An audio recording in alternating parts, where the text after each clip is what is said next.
अस्सलामुअलैकुम, आप देख रहे हैं हो क्या रहा है। मैं हूं Faisal Abbasi, group editor 92 news. Irshad Ahmad Arif सब साथ हैं। शुक्रिया इरशाद साहब आपका। प्रोग्राम में हमें सेक्रेटरी जनरल पाकिस्तान तहरीक इंसाफ असद उमर साहब ने भी ज्वाइन किया। बहुत शुक्रिया असद साहब, आपके वक्त का। आपसे गुफ्तगू करेंगे पंजाब का ज़िमनी इलेक्शन। बज़ाहिर ये इलेक्शन है, लेकिन हकीकत में ये पाकिस्तान तहरीक इंसाफ और मुस्लिम लीग नून की सियासी बका का मार्का है। यहाँ पे जो जमात अक्सरियत लेगी उसकी राह हमवार हो जाएगी वज़ारत आला के लिए। पंजाब की वज़ारत आला अब क्या एक बार फिर से PTI के पास आती है या हमजा शहबाज ही रहेंगे? PTI के पास आने से मुराद ये कि उनके उम्मीदवार परवेज़ इलाही साहब हैं। बहुत से इल्ज़ामात जो हैं वो पाकिस्तान तहरीक इंसाफ की जानिब से आयद किए जा रहे हैं, और जिसमें सर फहरिस्त जो है वो इलेक्शन कमीशन पे बहुत ज़्यादा तनकीद है। फिर प्री पोल रिगिंग को लेकर उमर अयूब साहब ने एक पटिशन दायर कर दी है। यास्मीन राशिद साहिबा ने भी अपने जो रिजर्वेशन हैं वो भी बता दिए हैं इलेक्शन कमीशन को। अब ये शोर क्यों है? अभी इंतखाबात हुए नहीं और पहले से धांधली का शोर क्यों किया जा रहा है? इस पर बात करेंगे। कुछ जो मिस्टर XY की बातें इमरान खान साहब कर रहे हैं, ये सियासत, PTI की सियासत अलजबरा के मसले जैसी क्यों होती जा रही है, इस पर भी बात करेंगे। इरशाद साहब, अभी इलेक्शन होने बाकी हैं। पाकिस्तान तहरीक इंसाफ अगर बहुत कॉन्फिडेंट है कि वो मेजॉरिटी नंबर्स ले जाएगी, तो ये पेशगी धांधली का शोर क्यों मचाया जा रहा है? देखें, इस वक्त जो सूरत हाल है, मौजूदा हुक्मरान इत्तेहाद मुस्लिम लीग नून का हाल और मुस्तकबिल इन ज़िमनी इंतखाबात से वाबस्ता है, और तहरीक इंसाफ का मुस्तकबिल वाबस्ता है, सियासी मुस्तकबिल वाबस्ता है। अगर तो तहरीक इंसाफ ये इलेक्शन जीत जाती है, इन मानों में कि वो 11-12 सीटें ले जाती है, तो इसका मतलब ये है कि पंजाब मुस्लिम लीग नून के हुक्मरान इत्तेहाद के हाथ से निकल जाता है।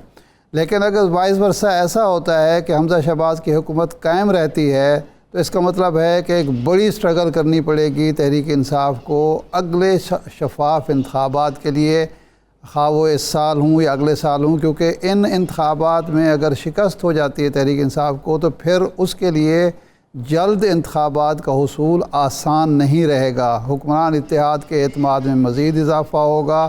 वो ये आसानी से कह सकेगा कि इमरान खान के नैरेटिव को या इमरान खान की मज़लूमियत को, तहरीक इंसाफ की मज़लूमियत को अवाम ने मुस्तरद कर दिया है, और जिन लोगों ने बगावत की थी उनको कबूल किया है, उस बगावत पर मोहर तस्दीक सब्त कर दी है। इसलिए दोनों पार्टीज़ जो हैं, दोनों जमातें और एक हुक्मरान और अपोजिशन, दोनों पूरा ज़ोर लगा रहे हैं। और वो ये इलेक्शन जो हैं ये बेसिकली अब ज़िमनी इंतखाबात नहीं रहे, ये आम इंतखाबात से इनकी अहमियत बढ़ गई है।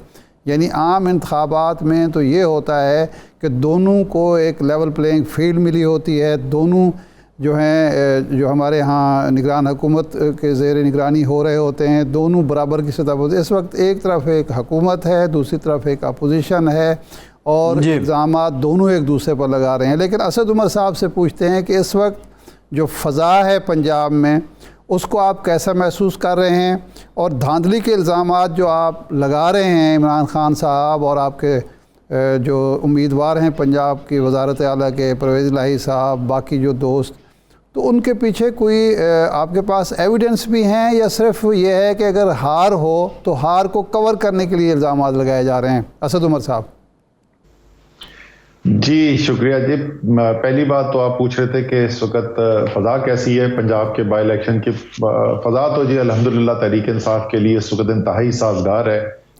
एक इमरान खान की हवा चल रही है, पूरे मुल्क के अंदर चल रही है, और वो पंजाब के अंदर भी हमें नज़र आ रही है, और इन इलेक्शंस के अंदर ख़ास तौर पे नज़र आती है। वो चाहे आप हमारे टीम्स जो हैं जो डोर टू डोर कैंपेनिंग करने के लिए जा रहे हैं, आप उनसे पूछ लें, हमारे कॉल सेंटर वाले जो कॉल करके बात करते हैं लोगों से, उनसे बात कर लें, या आप इमरान खान के जलसे देख लें, आपको हर जगह वो हवा जो है वो नज़र आती है, बड़ी वाज़ेह तौर के ऊपर नज़र आती है। और जो आपका सवाल है कि ये जो धांधली का इल्ज़ाम है और हम ये बात अभी से उठा रहे हैं, तो इसकी क्या वजह है? तो सारी बात ही यही है कि जी हम ये तो नहीं कि नतीजा देख के उसके बाद हम कहेंगे कि कोई काम ठीक हो रहा था कि गलत हो रहा था। हम तो कह रहे हैं कि जो हमें गलत आज नजर आ रहा है उसकी निशानदेही हमने आज करनी है। और ये बात सिर्फ जलसे में तकरीर तक नहीं है, ये सिर्फ टीवी टॉक शो के लिए नहीं है। हमने बाकायदा शवाहिद के साथ पिटिशन फाइल की है हाई कोर्ट के अंदर। आज तो बड़ी तफसील की एक से ज़्यादा पिटिशन फाइल हो चुकी है, लेकिन आज 20 हलकों में तमाम शवाहिद इकट्ठे करके कि किस तरीके से जो सुप्रीम कोर्ट की वाज़ेह हिदायत थी, तो सिर्फ इलेक्शन के रूल तो होते ही होते हैं, उसके अलावा 1 जुलाई का जो सुप्रीम कोर्ट का फैसला था उसमें बड़ी वाज़ेह हिदायत थी कि इंतजामिया को नहीं इस्तेमाल किया जाएगा इस इलेक्शन पे असरअंदाज होने का। वो तो रोज़ाना की बुनियाद पे हर हल्के के अंदर नज़र आ रहा है। जी अच्छा, ये फरमाएं कि अगर मुतवक्के नताइज नहीं मिलते, जो खान साहब को तवक्को है, आपको तवक्को है, जमात को तवक्को है, तो फिर आपकी हिकमत अमली क्या होगी? आप नताइज को तस्लीम नहीं करेंगे और फवाद चौधरी साहब जो धमकी दे रहे हैं कि जी फैसला कर लें कि इनकलाब इलेक्शन के ज़रिए आएगा या श्रीलंका मॉडल आएगा, इस तरह की प्लानिंग है आपकी? देखिए नहीं, अभी तो हमारी तवज्जो जो है वो बिल्कुल ज़ाहिर मरकूज़ है इस इलेक्शन के ऊपर। इस इलेक्शन के अंदर जो इलेक्शन लड़ने की तमाम तैयारी हो सकती है, उस तैयारी के साथ इलेक्शन लड़ा जाएगा। पैगाम इमरान खान का, तहरीक इंसाफ का बयानिया आवाम तक पहुंचाया जा रहा है। इलेक्शन के दिन के जो तमाम लवाजमात होते हैं वो भी पूरे किए जाएंगे। कानूनी रास्ता भी इख्तियार किया जा रहा है। इलेक्शन कमीशन को भी आज उमर अयूब साहब गए थे वक्त लेकर, उन्होंने पिटीशन दी है जिसके अंदर तमाम उन्होंने जो मुख्तलिफ वायलेशन हो रही हैं, जो बेज़ाब्तियाँ हो रही हैं, उनकी तफसील जो है इलेक्शन कमीशन को, सेक्रेटरी को भी दी है। इसी तरीके से हाई कोर्ट के अंदर भी जमा कराई है। तो हम तो इस वक्त ये सोचने को तैयार नहीं है कि ये इलेक्शन जो है उस दिन फेयर नहीं होगा। हम हर मुमकिन कोशिश जो हमारे इख्तियार में है वो हमने करना है कि ये इलेक्शन करवाना है, हर सूरत में इसको फेयर कराना है। जी जी जी सही है। अच्छा असद साहब, ये मिस्टर XY का क्या किस्सा है? देखिए इस वक्त जैसे मैंने पहले कहा कि हम तो बाकायदा शवाहिद के साथ बता चुके हैं कि किस तरीके से बेज़ाब्तियाँ हो रही हैं, और वो एक जगह नहीं हो रही, वो तकरीबन तमाम हलकों में होती हुई नज़र आ रही हैं। तो मामला जो है वो इलेक्शन कमीशन सिर्फ अपने इंतज़ामी इख्तियार से ये इलेक्शन नहीं करा रहा है, उसके अंदर भरपूर तरीके से हुकूमत की हमें इंटरफेरेंस नज़र आती है, उनके सरकारी अमले की इंटरफेरेंस नज़र आती है। तो वो मिस्टर XY हैं या बहुत सारे मिस्टर X मिस्टर Y हैं जिनकी तरफ से ये किया जा रहा है, लेकिन किया तो जा रहा है, उसमें तो कोई शक नहीं है। अच्छा, ये फरमाएं कि ये आप एक तरफ इलेक्शन लड़ रहे हैं, दूसरी तरफ हुकूमत की तरफ से कुछ एहतसाब जो आपका नारा था वो उन्होंने हाईजैक कर लिया है। फ़राह ख़ान को नैब ने तलब कर लिया है, शेख रशीद साहब आपके इत्तेहादी हैं, उनको तलब किया एंटी करप्शन ने 15 तारीख को। तो आप इस बात की तो हिमायत करते होंगे कि एहतसाब होना चाहिए, सबका होना चाहिए? जी बिल्कुल, एहतसाब जो है कानून के मुताबिक हो, एक शफाफ तरीके से किया जाए, बिल्कुल होना चाहिए। हमने तो कभी भी नहीं ये कहा कि ये तहरीक इंसाफ जो है इससे मुबर्रा होनी चाहिए। पहले भी मैं कई दफ़ा मिसाल दे चुका हूँ कि तहरीक इंसाफ की हुकूमत होते हुए, इमरान खान की हुकूमत होते हुए, दो अहम तरीन वज़रा पंजाब हुकूमत के नैब ने न सिर्फ उनके खिलाफ केस किया बट उनको हिरासत में भी लिया। और तो तहरीक इंसाफ तो कभी भी जो है इंसाफ से नहीं भागती। इमरान खान साहब से जो सवाल पूछे गए थे सुप्रीम कोर्ट में, तो वो 6-7 महीने खड़े होके 40-40 साल पुरानी दस्तावेजात जाके अपना दिफा करते रहे और तमाम सबूत पेश करते रहे।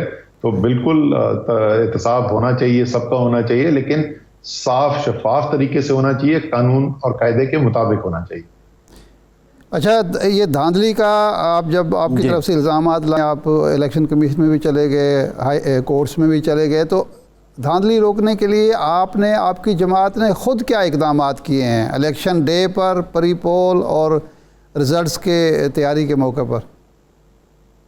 देखिए इसके अंदर जो तमाम अमला है उनकी तैयारी करना, ट्रेनिंग तरबियत करना, लोगों को मोबिलाइज करना, हमारे तकरीबन आप समझ लें कि सारे पाकिस्तान से तहरीक इंसाफ के जो रहनुमा हैं उनको इस कैंपेन के अंदर शरीक किया गया है। और इलेक्शन डे के दिन तो आप समझ लें कि पूरी पार्टी की जिम्मेदारियां लग गई हैं। अभी मैं शाम को अभी दफ्तर में ही बैठा हुआ हूँ, हम यहाँ पे जिम्मेदारियां फाइनल कर रहे थे, तो तमाम लोग जो है उनकी जिम्मेदारियां लगेंगी, यूनियन काउंसिल लेवल के सतह के ऊपर लगेंगी। तो पूरी भरपूर तरीके से पार्टी, अपने लीडर्स, पार्टी के वर्कर्स, नौजवान जो हैं वो सब ड्यूटी देंगे, उन सब ने पहरा देना है कि इलेक्शन डे पे धांधली ना हो सके। जी जी जी चाहिए।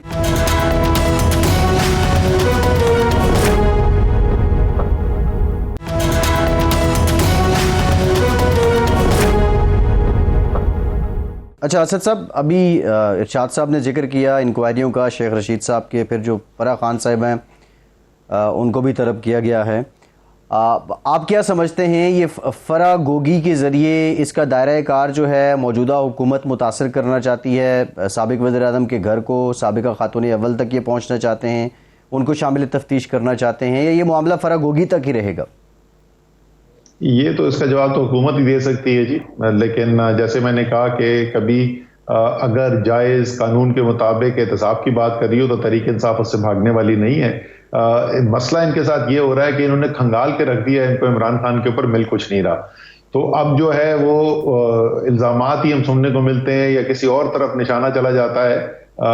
ये बुरी तरीके से नाकाम हो चुके हैं। इनको पहले ये पाकिस्तान में किसी गली में जाके, मोहल्ले में जाके पूछ लेते लोगों से, तो आपको हर पाकिस्तानी इस बात की गवाही दे सकता था कि इमरान खान जो है वो सादिक भी हैं, अमीन भी हैं, और कुछ मिलना नहीं है उनके ऊपर। वही सूरत हाल है, उन्होंने खंगाल लिया, उनको कुछ नहीं मिल रहा है इमरान खान के ऊपर। तो अब ये इधर उधर की हवाई फायर कर रहे हैं, इससे भी निकलना कुछ भी नहीं है इनके पास। अच्छा असद साहब, ये फरमाया, आप वज़ीर ख़ज़ाना भी रहे, इस वक्त तमाम जो शराइत हैं वो मान ली, और राना सनाउल्लाह साहब कहते हैं कि हमने वो शराइत भी पूरी कर दी जो पूरी नहीं हो सकती थी, नहीं करनी चाहिए थी, हमारी नाक से लकीरें निकलवा दी। उसके बावजूद IMF के साथ मुआहदा नहीं तय पा रहा। तो आप क्या समझते हैं कि क्या मामलात अटके हुए हैं? कौन सी शर्त है जो मौजूदा हुकूमत पूरी नहीं कर रही, या ये कोई सियासी हरबा है IMF का? पहली बात तो ये कि खबर ये है कि मायदा शायद अब फाइनल होने वाला है और जल्द फाइनल हो जाएगा। अच्छा। लेकिन ये 2 दफा पहले भी ऐसी खबर आ चुकी है, देखें क्या बनता है। लेकिन खबर, इस वक्त की खबर यही है कि शायद मायदा जल्द होने वाला है। हाँ, जो आखिरी चीज थी जिसके ऊपर, आखिरी चीज जिसके जी आखिरी चीज जिसके ऊपर रुका हुआ था, खैर मुफ्ता साहब ने तो 22 या 23 मई को भी यही कहा था कि 2 दिन के अंदर मायदा हो जाएगा। फिर उन्होंने जून के पहले अशरे में कहा, फिर उन्होंने जून के आखिरी दिनों में कहा, अब जुलाई आ गया। कभी ना कभी उम्मीद है वो सच्चे साबित होंगे, कभी ना कभी तो हो जाएंगे। जो शर्त जिसके ऊपर आखिरी वक्त जो रुका हुआ था मामला, वो ये था कि जब इन्होंने नैब के कानून के अंदर जिस तरीके से तमाम तरामीम की और यकमुश्ती 1100 अरब रुपए की चोरी को उन्होंने माफ करवा लिया, तो उसके ऊपर जाहिर है IMF को भी खदशा पैदा हुआ, और जो पैसे और आने डॉलर, उनको भी ये सवाल उनके जहन में खड़े हुए कि ये ज्यादातर डॉलर के पाकिस्तान की अवाम तक पहुंचेंगे या वापस ये कोई सरे के महल बन जाएंगे और पार्क लेन के अपार्टमेंट्स इसके आ जाएंगे, या लंदन में वो स्विट्जरलैंड में डायमंड के नेकलेस निकल आएंगे। तो उसके ऊपर बातचीत चल रही थी। ये पाकिस्तान की हुकूमत का कहना यह था कि एहतसाब से आपका कोई ताल्लुक नहीं होना चाहिए। उनका कहना यह था कि उनका अगर पैसा आ रहा है तो उनका हक बनता है कि कोई एहतसाबी अमल हो पाकिस्तान। मतलब ये भी पाकिस्तान की तारीख में पहली दफा हुआ है। इंतहाई शर्मिंदगी की बात है कि बैनुल अक़वामी इदारों के सामने हम इसलिए बैठे हुए हैं कि वो बैनुल अक़वामी इदारे कहते हैं कि जिसको हम पैसा दे रहे हैं उनका माजी चोरी से भरा हुआ है, तो उनको शक है कि मुस्तकबिल में दोबारा चोरी ना हो, इसलिए वो ऐसी शराइत लगा रहे हैं। तो ये कोई CPEC के हिसाबात, अकाउंट्स का और डिफेंस बजट के हवाले से भी कोई शर्त है IMF की? तो मुझे इस बारे में पता नहीं है। पहले भी इरशाद साहब खबर आती थी, जो हम बैठे थे हमारे वक्त में जिस वक्त मायदा होने वाला था, तो पहले दिन आके उन्होंने CPEC के ऊपर सवाल किए थे। CPEC में छुपाने वाली कोई बात है ही नहीं। पाकिस्तान ने जिस तरीके से किया हुआ है, कोई उसके अंदर चाइना ने पाकिस्तान के ऊपर कोई ऐसी शरायत नहीं रखी जिसकी वजह जिसको छुपाने की जरूरत हो। तो हमने उनके साथ शेयर कर दिया था और वो पहले दिन के बाद उन्होंने दोबारा कभी सवाल नहीं पूछे थे। अच्छा, ये फरमाएं, ये जो कहते हैं कि जी पब्लिक ऑफिस होल्डर जो हैं और जो पब्लिक सर्वेंट हैं, इनके गोशवारे हिसाबात ये वो सारा वो भी पब्लिक किए जाएं, इसका IMF से क्या ताल्लुक़ है? वो ये शर्त क्यों लगा रहे हैं? आज मुफ्ता साहब ने गालबन ये कहा है या खबर चली है? बुनियादी बात जो है वो शहबाज शरीफ साहब ने कहा था, अगर आपको याद हो, उन्होंने वो गिला कर रहे थे इमरान खान से कि ये दिन रात चोर डाकू करते रहते हैं, और उसकी वजह से दुनिया में सबको, जहां पे जिनको नहीं भी पता था उनको भी पता चल गया। तो ये तो शहबाज शरीफ खुद मान चुके हैं कि चोर डाकू की कहानी जो है वो दुरुस्त है। तो सारी दुनिया को जब पता है कि चोर डाकू जो है वो हुकूमत में आकर बैठ गए हैं, तो जाहिर है उनके दिमाग में भी शक आ रहा है, और वो भी कोशिश कर रहे हैं कि किसी तरीके का, क्योंकि याद रखें कि ये जो पैसा आ रहा है ये किसी मुल्क के टैक्स पेयर का पैसा है और वो उनको जवाबदेह हैं। तो इसलिए वो चाहते हैं कि कम से कम वो अपनी ये कह सकें कि उन्होंने अपनी हद्दुल इम्कान कोशिश की थी कि ये जो अब पैसा आएगा इसके अंदर चोरी ना हो। जी जी जी जी जी जी। अच्छा असद साहब, अभी जो पेट्रोलियम मसनूआत की कीमतों में रद्दोबदल की इत्तलात हैं, ओगरा ने समरी भी मूव कर दी है। अगर ये कीमतें कम होती हैं क्योंकि इंटरनेशनल मार्केट में खाम तेल की कीमत नीचे गई है, आप क्या समझते हैं IMF को इस पर कोई रिजर्वेशंस हो सकती हैं अगर मौजूदा हुकूमत अभी ये कीमतें कम कर देती है? और दूसरा, आपकी जमात के कुछ लोग कह रहे हैं कि ये एक इंतखाबी स्टंट खेलने की कोशिश की जा रही है इलेक्शन से पहले। ये बात किस बेस पे की जा रही है जब इंटरनेशनल मार्केट में कीमतें कम हो गई? देखिए, दो चीजें इसके अंदर। एक तो आलमी मंडी के अंदर वाकई में कीमतें कम हुई हैं। $123 तक ऑयल की प्राइस चली गई थी, वो $99 के ऊपर आई भी थी, तो उसके अंदर वाजे कमी हुई है और इसलिए एक बहुत बड़ी कमी पाकिस्तान की पेट्रोल की प्राइसेस के अंदर होनी चाहिए। जहां तक वो IMF वाला बात है, वो इसलिए कि इन्होंने कमिटमेंट की हुई है कि जो टैक्स लगता है उसके ऊपर, जो PDL लगता है पेट्रोलियम मसनूआत के ऊपर, उसको इन्होंने मजीद बढ़ाने की कमिटमेंट की हुई है IMF को। तो इस वक्त खदशा ये है कि ये एक तरफ तो इंटरनेशनल प्राइस कम करेंगे, लेकिन दूसरी तरफ क्योंकि IMF को कमिटमेंट की हुई है, तो ये इलेक्शन से 2 दिन पहले कीमत कम करके और इलेक्शन के 5 दिन के बाद या 10 दिन के बाद जो है वापस उसका इजाफा कर देंगे पेट्रोलियम लेवी की शक्ल के अंदर। इसलिए ये शक किया जा रहा है। लेकिन जाहिर है ये पाकिस्तान के अवाम के साथ बहुत बड़ा जुल्म होगा कि आलमी मंडी के अंदर तेल की कीमतें अगर इतनी कम आ गई हैं। इस वक्त आपको ये बता दूं कि इस वक्त तेल की कीमत जो है वो उससे कम है जो इमरान खान के वजीर आजम होते हुए आखिरी दिनों के अंदर थी। और इमरान खान के वजीर आजम होते हुए 150 रुपए लीटर का पेट्रोल था और 143 रुपए का डीजल मिला करता था, और आज उससे इंटरनेशनल प्राइसेस कम है और 250 और 263 रुपए पे ये पेट्रोलियम मसनूआत बेची जा रही है।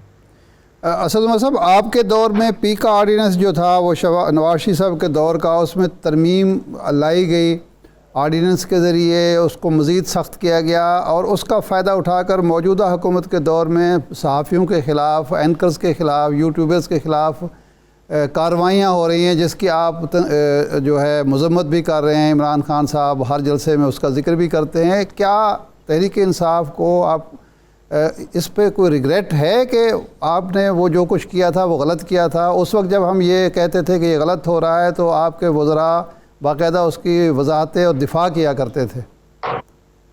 अच्छा, पहली बात तो शाह साहब के वो पीका के ऊपर जब एतराज़ात आए तो आपको पता है कि उसके बाद कानून को उसको तरमीम कर दिया गया था और जो ओरिजिनल पीका ऑर्डिनेंस आया था उसके ऊपर फिर हुकूमत ने इसरार नहीं किया था, क्योंकि लोगों ने जब एतराज़ किया, हमारा तो कोई इमरान खान का तो कोई ये मकसद नहीं था कि लोगों के खिलाफ इस्तेमाल किया जाए।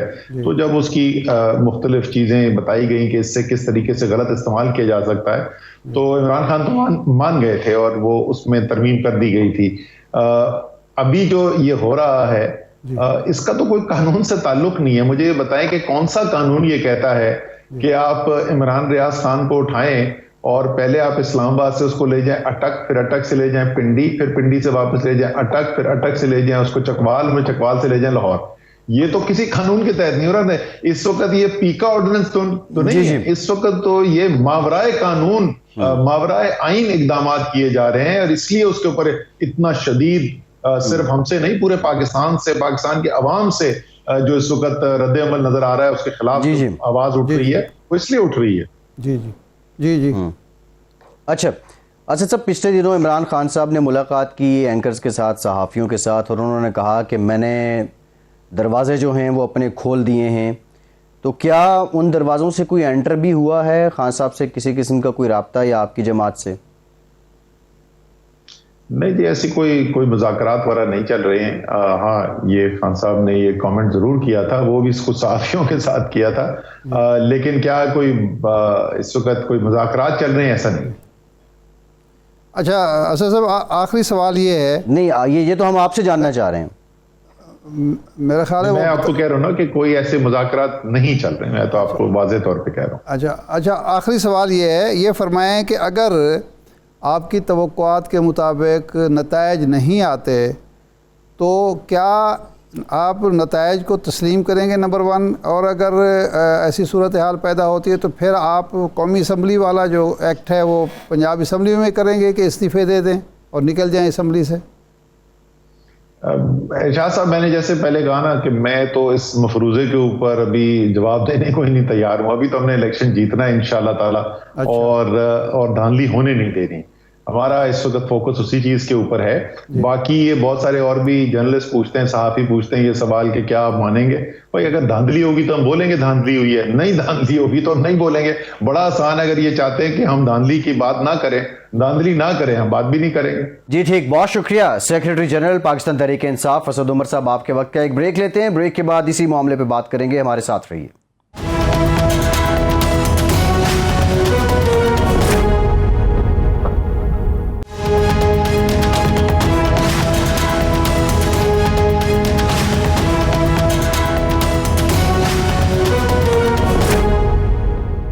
ब्रेक के बाद एक बार फिर से आपको खुशामदीद कहेंगे। हमें ज्वाइन किया है मुस्लिम लीग नून के सीनियर रहनुमा हनीफ अब्बासी साहब ने। बहुत शुक्रिया अब्बासी साहब आपके वक्त का। अब्बासी साहब, ज़िमनी इंतखाबात का मार्का है और बड़ा जोर का जोड़ इस वक्त पड़ा हुआ है, लेकिन आपकी हुकूमत पे पाकिस्तान तहरीक इंसाफ ये इल्ज़ाम लगा रही है, इवन कि उन्होंने पटिशन दायर कर दी उमर अयूब साहब ने कि प्री पोल रिगिंग आप कर रहे हैं, हुकूमती मशीनरी आप इस्तेमाल कर रहे हैं।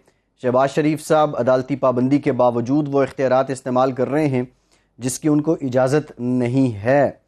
मुस्लिम लीग नून के लिए क्या वाकई पाकिस्तान तहरीक इंसाफ पंजाब में बहुत बड़ा चैलेंज बन चुकी है, इवन कि आपके वज़रा रिज़ाइन करके इलेक्शन कैंपेन चला रहे हैं? देखिए फैसल, सबसे पहली बात तो ये है कि मैं भी तकरीबन 35 साल हो गए इन्हीं इलेक्शन के चक्रों में और 20 साल हो गए पार्लिमानी सियासत में। और जब कोई बदशख्स हार रहा होता है, मैं तो खैर उस नौबत पे आज तक नहीं पहुंचा था, ना उस नौयत का इलेक्शन कभी लड़ा है, अल्लाह का फजल रहा है हमेशा से। लेकिन जब कोई हारने वाला होता है ना, वो पहले शोर शराबा करता है। वो पीटीआई की तरह मातम करता है और चीख और पुकार कर रहा होता है कि जनाब अली कि धांधली होगी जी, धांधली होगी जी, धांधली होगी। कभी आप कहते हैं धांधली हो छोड़ के धांधला भी हो जाए तो हम इलेक्शन जीतेंगे, तो फिर फिक्र किस बात की? पहली बात ये, आजकल धांधली करना, मुझे आप दोनों बताएं, मेरे बड़े भाई शाह साहब भी बैठे हैं, आप भी छोटे भाइयों की तरह, मुझे ये बताएं आजकल के दौर में धांधली कैसे होगी? बंदा आपका अंदर बैठा है, वोट जिसने डालना है उतने वोट निकलने हैं बाहर। एक बात तो ये हो गई। अब अगर आपको जो जमीनी हक़ाइक़, पीटीआई के साथ इशू क्या है, ये आपको मेरी बात याद आएगी। पीटीआई के साथ इशू ये है कि इनको जलसा जलसा खेलना, गालियां देना और सोशल मीडिया के ऊपर बैठ के जीतना और सोशल मीडिया के ऊपर बैठ के इनकलाब बर्पा करना, ये तो इनको आता है। लेकिन इलेक्शन वाले दिन वोटर को निकाल कर पोलिंग स्टेशन पे लाना इनको नहीं आता। इनके पास ऑर्गेनाइजेशन नहीं है। आज भी अगर ये अपनी पूरी ऑर्गेनाइजेशन का नाम बता दे इमरान खान पंजाब की, कि इसके पंजाब के अंदर ओहदेदारान कौन से हैं और कहां कहां पे हैं, यूनियन काउंसिल की सतह पे हैं, इसके बरक्स पाकिस्तान मुस्लिम लीग नवाज की बात करें तो हम इस वक्त यूनियन काउंसिल की सतह के ऊपर हमारी गली मोहल्ले की ऑर्गेनाइजेशन मौजूद है, जो पिछले महीनों में हमने पिछले 1 साल पहले हमने मुकम्मल कर ली थी। तो इसलिए ये अपनी हार को देखकर ये सूरत हाल पैदा कर रहे हैं कि जी हमने कोई अपना प्री पोल रिगिंग करें। कौन सी प्री पोल? देखें, हमने 100 यूनिट मुफ्त देने का ऐलान किया तो वो आड़े आ गया। वो कहता है नहीं जी नहीं, आप ये तो ना दें जी आप, इसलिए तो हमने रोक दिया। हमने कहा 17 जुलाई के बाद हम रिलीफ दे देंगे। और इससे तकरीबन 1 करोड़ लोग से मुराद 5-6 का एक घराना होता है, तो 6 करोड़ के करीब लोग मुस्तफीद होंगे। अगर आज पेट्रोल की कीमतें कम होती हैं तो इससे इलेक्शन का क्या ताल्लुक है, मुझे ये बताएं। कभी ये कहता है कि 150 रुपया कम कर दें, कभी ये क्या कहता है, कभी ये कहता है आज फलां कल फलां। ये तो श्रीलंका, मैं आज भी सुन रहा था, हंस रहा था, खुदा की कसम है। यानी जहां जाते थे जनाब जाके तो मुतासर हो जाते थे, इंप्रेस हो जाते थे। जिंदगी में कभी इन्होंने ये चीजें देखी नहीं थी। तो श्रीलंका में जाके कह रहे थे कि मैं श्रीलंका से सीखूंगा, इसीलिए तो हमारा श्रीलंका वाला हाल करने लगा था और कि इससे जान छुड़ाई है और इंशाल्लाह अल्लाह बेहतर करेगा। तो धांधली वाली, मैं सिर्फ धांधली पे वाइंड अप करके फिर सुनता हूं सर। धांधली में कोई धांधली का कोई शायबा नहीं है। शिकस्त देखकर इन्होंने रोना पीटना शुरू कर दिया है। ये इनका मुकद्दर है, इन्होंने रोते पीटते रहना इंशाल्लाह ताला। अब्बास साहब, अगर आप 100 यूनिट बिजली के जो रिलीफ है वो ज़मीनी इलेक्शन के दौरान देते हैं, अगर वो वापस भी हो जाए तो मैसेज तो आपने अवाम को दे दिया कि हम आपको रिलीफ दे रहे हैं। इस मौके पर आपको याद आता है नंबर 1, उन हलकों में जहाँ इलेक्शन हो रहे हैं वहाँ लोड शेडिंग नहीं होती, अगर होती है तो बहुत कम होती है, वहाँ तरक्याती काम होते हैं, अफसरों के तकर्रुर तबादले होते हैं जिनको मनसूख करना पड़ता है। तो ये फरीब और धांधली तो यही होती है, और क्या हो सकती है?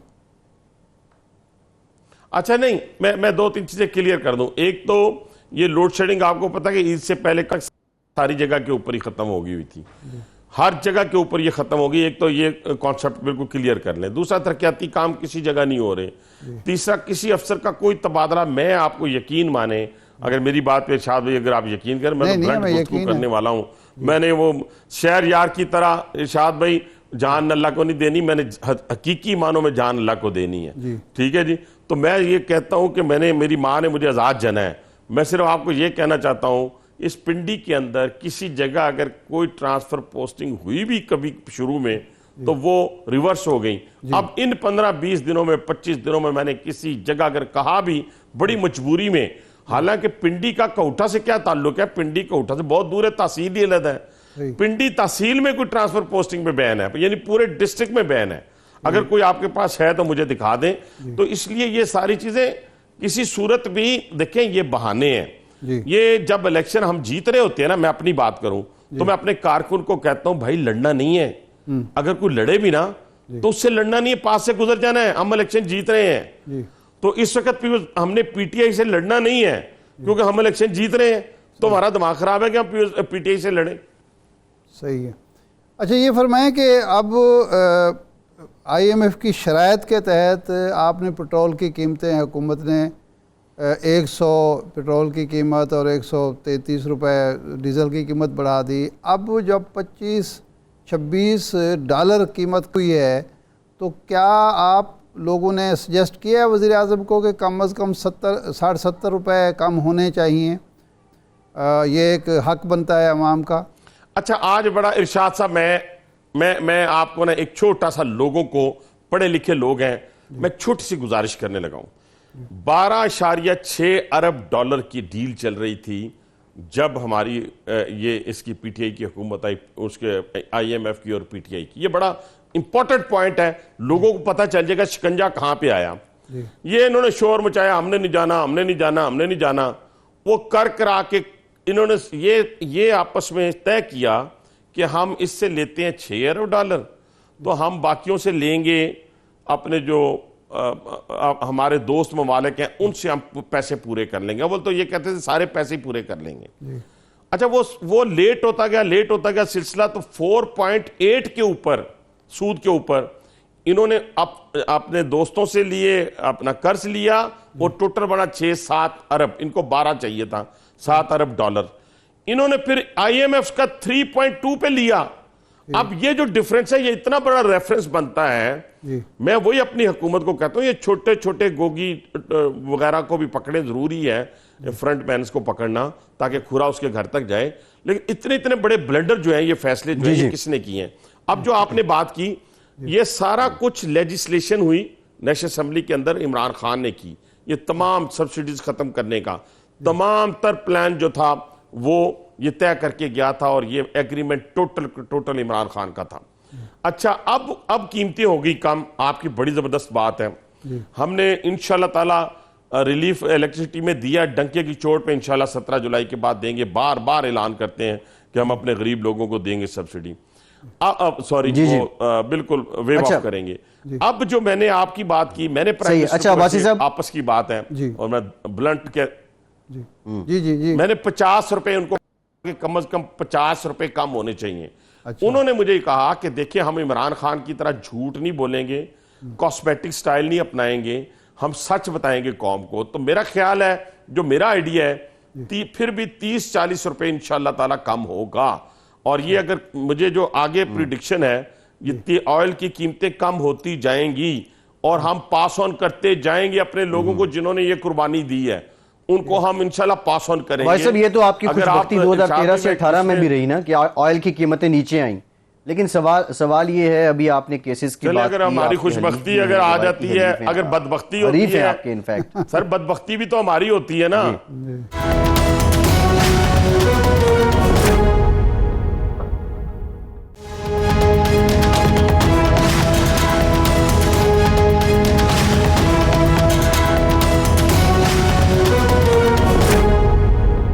ब्रेक के बाद एक बार फिर से आपको खुशामदीद कहेंगे। अब्बासी साहब, इरशाद साहब ने कहा था कि शेख साहब ये मौक़िफ़ अपनाते हैं कि उनका ख़ानदान कारोबार करता है और रेशम के कीड़े भी जो हैं वो पालते रहे, फिर कपड़े का भी सिलसिला रहा। लेकिन आप कहानी का दूसरा रुख बता रहे हैं, लेकिन जो बात आप कर रहे हैं उसके सबूत क्या हैं कि शेख साहब गलत कह रहे हैं? देखिए, उसके सबूत अब जाना ना, इन्होंने साबित करना है। अभी तो सिर्फ एंटी करप्शन ने बुलाया है, अभी इनको नैब ने बुलाना है, अभी किसी और डिपार्टमेंट ने FIA बुलाएगी, किसी और जगह पे जाएंगे। ये मैं पहले इसलिए बता रहा हूं कि भाईजान इन्होंने जो गजब किया है, जो गबन किए हैं, जो सूरत, मेरी तो लीडरशिप पिछले 10 साल भी खामोश रही सर, जब हुकूमत में थी।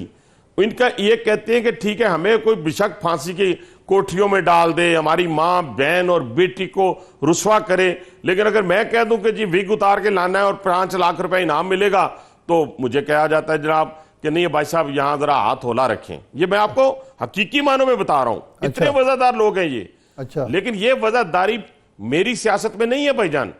ये देखें, इस बंदे का 5000 कनाल का, सिर्फ बाकी जो हजारों कनाल मुख्तलिफ जगहों पे है वो अलग है। 5000 कनाल का फार्म हाउस है, फार्म हाउस। और जिसपे घोड़े पे बैठ के सारी जिंदगी बता, गधे पे ना बैठा हो, वो घोड़े पे बैठ के अर्तुगुल बन जाए तो वो बनता नहीं है। तो ये भाईजान इनको साबित करना है, जैसे हम साबित करते आए हैं। हम नैब में साबित करते आए हैं, हम एंटी करप्शन में साबित करते हैं, हम ANF में साबित करते हैं। वो हमारी तो जिंदगी ही गुजर गई है। जिनके पास एक कनाल का घर है तो कुछ 10 मरले की और जगह होगी, हमें साबित करते हुए नहीं 20 तो साल गुजरेंगे। ये तो नैब में आप जा रहे चाहिए। नैब में आप जा रहे हैं इनके खिलाफ? सर जी मैंने तो नहीं जाना ना। जो लोग दबे बैठे हुए थे वो लोग निकल आए हैं ना, उन्होंने जाना है। मैं तो सियासी तौर के ऊपर, देखें अरशाद भाई, इसने मेरे पे 302 का मुकदमा करवाया, इसने मेरे पे दहशतगर्दी का एक दफा करवाया, इसने मेरे पे 9C मैंने कभी इस पे कोई 10 साल में इक्तदार में रहा हूं। शहबाज शरीफ साहब चीफ मिनिस्टर रहे हैं, मैं उनका छोटा मोटा कारकुन रहा हूं, MNA रहा हूं। मेरी तरफ से कोई एक एप्लीकेशन थाने में बता दे कि मैंने हमेशा इसका सियासी मुकाबला किया है।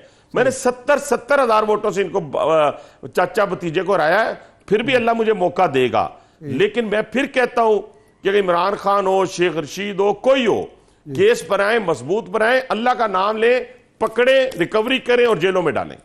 अच्छा, आप फरमा रहे हैं कि हमारी जमात बहुत वज़ादार है, वो सियासी मुखालिफिन से ना इंतकाम लेते हैं ना मुकदमात बनाते हैं। लेकिन राना सनाउल्लाह साहब का एक चल रहा है कि जी अगर कोई इमरानी बौला के अल्फाज हैं, बौला अगर मिल जाए, कोई आवाज़ा कसे तो उसकी वीडियो बनाएं, हमारे पास भेजें, साइबर क्राइम के तहत मुकदमा करेंगे, पासपोर्ट ज़ब्त करेंगे, शनाख्ती कार्ड ख़त्म करेंगे, उसकी शरीयत ख़त्म करेंगे। तो ये कहाँ की वज़ादारी है?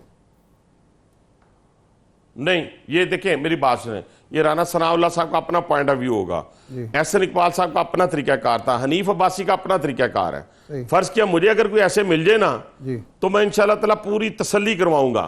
अच्छा। पूरी तसल्ली करवाऊंगा। और तसल्ली कैसी होगी? जो मुस्तफा नवाज खोखर ने की थी। यानी अगर कोई फिजिकल होगा तो उसको इंशाल्लाह उस तरह जवाब दिया जाएगा।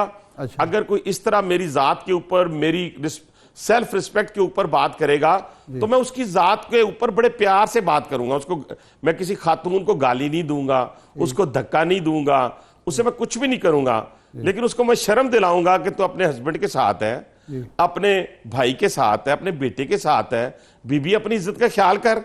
अगर फिर भी उसको ख्याल ना आया तो हाथ में रख के भेज देंगे। अच्छा, आप फरमा रहे हैं कि ज़िमनी अच्छा बासी साहब, हमारा वो ये मेरा जी मैं ये मुकदमे, मैं इस सूरत हाल में मुकदमों का कायल नहीं हूं कि अगर आपको किसी ने, हम पॉलिटिशियन है, सियासत में है, सियासत में आपको लोग पसंद भी करते हैं, नापसंद भी करते हैं, लेकिन हमने जिंदगी में ये चीजें नहीं देखी थी। तो ये सियासी तौर के ऊपर ये सारी चीजें इन्होंने गंदा किया है, मान लें। तारीख बताएगी, सियासी कारकुन बताएगी, मुतहर्रिक सियासी कारकुन है। इस इलेक्शन में, ज़िमनी इलेक्शन में आपका मुकाबला तहरीक इंसाफ से है या महंगाई से है? और ताकतवर कौन है, महंगाई है या तहरीक इंसाफ? नहीं, ताकतवर तो आपकी बात अगर सच बोला जाए तो महंगाई है, इसमें तो कोई शक नहीं है। अच्छा। लेकिन आप देखें ना, लोगों को मालूम है, एक देखें इरशाद भाई, जब नीम हकीम से पिंडों बंदा इलाज करांदा है ना सर, तो फिर उसके बाद वो पिंडी आता है, और जिस सर्जन के पास आता है वो सर्जन 6 महीने 8 महीने लेता है उसका जख्म ठीक करने में। अच्छा, ठीक है सर। अब इस नीम हकीम से ये पाकिस्तान आया है एक सर्जन के पास, अल्लाह ताला के फजल करम से मुझे उम्मीद है सर, मेरे बहुत जो शख्स वजीर आजम होते हुए मुझे कहे कि यार वो जो ऑरेंज बस चलाई थी एयरपोर्ट तक पेशावर मोड़ से, उसके बूटे लगे हैं, फल बूटे लगे हैं कि नहीं, पौधे लगे हैं, फूल बूटे लगे हैं कि नहीं लगे। अच्छा। आप अंदाजा लगाए ना। अच्छा। उस बंदे को आप कहेंगे कि वो इन चीजों को रिवर्स नहीं करेगा, इंशाअल्लाह ताला वो चीजें रिवर्स होंगी, ये महंगाई रिवर्स होगी, और अल्लाह ताला के फजल करम से ये 7-8 महीने का पीरियड, वक्त के साथ साथ आप देखिएगा चीजें कैसे ठीक होंगी इंशाअल्लाह ताला। जी जी, सही है। भाई साहब, ये जो सर्जन का आप जिक्र कर रहे हैं, ऑपरेशन थिएटर में क्या आलात मौजूद है सर्जरी करने के लिए? क्योंकि हुकूमत तो ये कहती है कि इमरान खान साहब तो आलात भी नहीं छोड़ कर गए। नहीं सर, देखिए मेरी बात सुने, ना छोड़ के गया, हम आलात नए खरीद लेंगे, हम डिस्पोजेबल ले लेंगे, कुछ ना कुछ कर लेंगे, और हमें तरीकाकार आता है उसका। मैं वजह बताता हूँ, 4 साल से मेट्रो नहीं चली थी ये वाली एयरपोर्ट वाली, 4 साल से। ये बात बिल्कुल आपकी ठीक है, इसका जवाब सेकंडों में मेरे जेहन में आ गया है। तो ओथ लेने के दूसरे दिन उन्होंने मुझसे पूछा कि पिंडी इस्लामाबाद की जो मेट्रो चल रही है, इसकी कोई बसें एक्स्ट्रा पड़ी हैं? मैंने कहा जी मैं पता करके बताता हूं, क्योंकि मैं तो इन टच नहीं रहा 4 साल। मैंने पता किया, उन्होंने कहा जी हमारे पास 15 एक्स्ट्रा बसें पड़ी हैं। इन्होंने मेरी ये बात सुनी, फोन बंद कर दिया, मुझे नहीं पता क्या करना था आगे। अगले दिन इन्होंने सुबह 6:30 बजे मुझे भी बुला लिया, कमिश्नर को भी बुला लिया इस्लामाबाद। तो उसको बोला कि अभी ये बस क्यों नहीं चल रही? उन्होंने कहा जी बसें नहीं है, ये नहीं है, वो नहीं है। उन्होंने कहा अच्छा बसें हैं, आप तैयारी करें, फलां तारीख को 4 दिन बाद आप चलाएंगे यहाँ पे मेट्रो, 15 बसें लें, इसके ऊपर ऑरेंज स्टिकर लगाएं। ठीक है सर। वो ऑरेंज स्टिकर लग के जी। चौथे दिन वो बसें चलना शुरू हुई, लोगों को रिलीफ मिलना शुरू हो गया। सुन लीजिएगा, अल्लाह के फजल करम से 30 दिन के अंदर नई बसें भी आ गई। सही। वो बसें उधर चली गई। मैंने परसों चौथ प्राइम मिनिस्टर के साथ 12 कौ और रवात वाली का इफ्तिताह किया है, ब्लू लाइन का और ग्रीन लाइन का। आप यकीन माने लोग उसमें भरे पड़े हैं। अच्छा, जब पेट्रोल की कीमत बढ़ी तो राइडरशिप बढ़ी गई। भाई साहब, ये यकीनी तौर पे पेट्रोलियम प्राइसेस ऊपर जाने के बाद ये रिलीफ तो है। भाई साहब, प्रोग्राम का टाइम खत्म हो गया है। आने वाले दिनों में आपको फिर ज़हमत देंगे। फिल वक्त बहुत शुक्रिया आपका हनीफ अब्बासी साहब। इरशाद साहब आपका शुक्रिया, इजाज़त दीजिए।